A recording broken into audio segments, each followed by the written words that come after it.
बोलो वृंदावन बिहारी लाल की जय। भक्तवत्सल भगवान की जय। पुराण में लिखा है, मनुष्य जन्म प्राप्त होने के बाद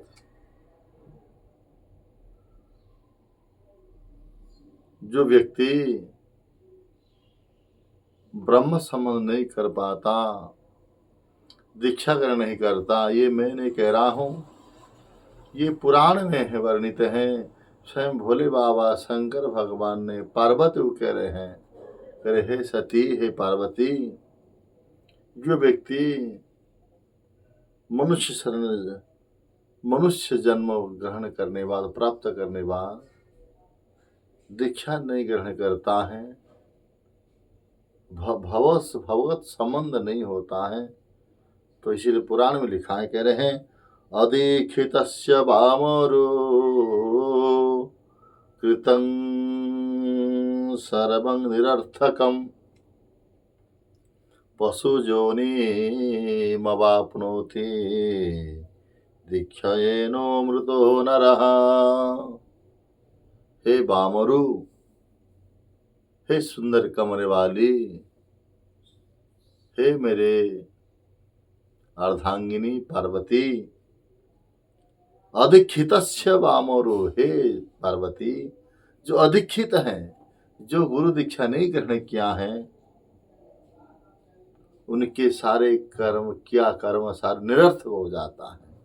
कृतम कर्म सर्वं निरर्थकम, जितने सारे किया हो गया, जो हम लोग बड़े चाप से भाव से तो हम पितरों के लिए श्राद्ध देते हैं, सात रकम करते हैं, यज्ञों कुछ पवित्र करते हैं, या कुछ भगवान के लिए हम भजन साधना करते हैं, सब कुछ जो कुछ हम पुण्य कार्य करने के लिए आगे बढ़ते हैं। लेकिन शास्त्रों में कहा गया, जो बिना दीक्षा करके, दीक्षा लिए हुए कर्म करने से निरर्थक हो जाता, निष्फल हो जाता, कोई फल वाल नहीं।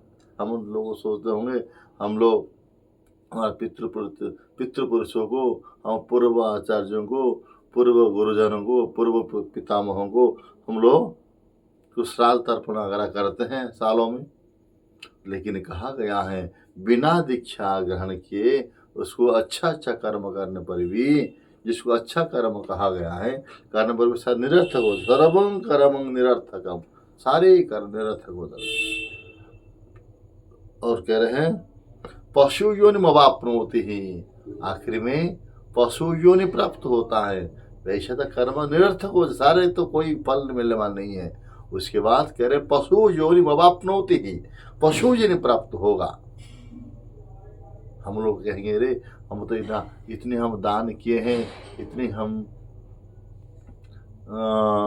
अच्छा रास्ता बनाया है, प्याऊ लगाया है, और अनाथों को हम मदद की है, गरीबों को दान किए हैं, और शुभ कार्य भी किया है,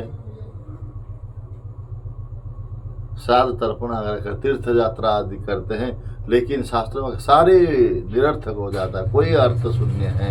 और उसके बाद परिणाम क्या होगा, आखिर में जाकर के पशु योनिम अवाप्नोति ही, हम और इंसान शरीर, मनुष्य शरीर प्राप्त नहीं होगा।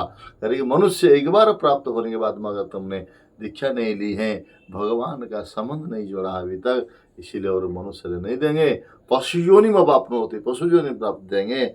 और दीक्षा ये नो मृतो न रहा, दीक्षा न लेने वाला व्यक्ति, दीक्षा विहीन व्यक्ति मृतक माफिक है। भले ही जीते रहो या मरो, कोई उसका फर्क नहीं है, मरा जैसा व्यक्ति माना जाता है। इसीलिए आप लोगों से निवेदन करता हूँ, आप लोग दीक्षा लीजिएगा, हरिनाम ग्रहण, गुरु ग्रहण करके सदगुरु का आश्रय लीजिएगा। सदगुरु ग्रहण करके हम लोग मंत्र दीक्षा लेंगे, तब जाकर भगवत प्राप्ति करेंगे, अन्यथा नहीं हो सकता भगवान को प्राप्त। लेकिन हम लोग अनजान से मगर किससे भी ले लिया भी हो, असत गुरु से ले लिया है। शास्त्रों में कहा गया, चार गुरु से चार परंपरा, चार गुरु होते हैं, चार परंपरा होते हैं। कौन सा परंपरा? श्री परंपरा, रुद्र परंपरा, और विष्णु स्वामी परंपरा, ब्रह्म परंपरा, रामानुज संप्रदाय है, और विष्णु स्वामी संप्रदाय है, और निम्बार्क संप्रदाय है और मध्वाचार्य संप्रदाय है। 4 संप्रदाय अंतर्भुक्त हम लोग हरि नाम मंत्र दीक्षा लेंगे तो हमारा कल्याण होगा। ये शास्त्रों कहा गया है, शास्त्रों का वचन है, हम नहीं कह रहे हैं। इसलिए इस अतिरिक्त जो हमारा परंपरा है उसको गुरु बनने के बाद हम लोग कभी भगवत प्राप्त नहीं कर पाएंगे। हम मन को संतुष्ट, हम गुरु ग्रहण किया है लेकिन भगवान को प्राप्त नहीं कर पाएंगे। भगवान कह रहे, ये चारों से कह रहे हैं, प्रथमस्तु गुरुं पूज्य ततश्चय ममार्चनम कुर्वन् सिद्धिमवाप्नोति हीन्यथा निष्फलम भव। पहले सदगुरु का आश्रय ग्रहण करके ही भगवान करे मेरे आश्रय लो, मेरा भजन करो, उसके बाद ही तुम भगवान में चरण कमल प्राप्त करोगे, कृष्ण प्रेम प्राप्त करोगे। इसीलिए पहला गुरु ग्रहण करना चाहिए। बोलो वृंदावन बिहारी लाल की, बोलो सदगुरुदेव महाराज की।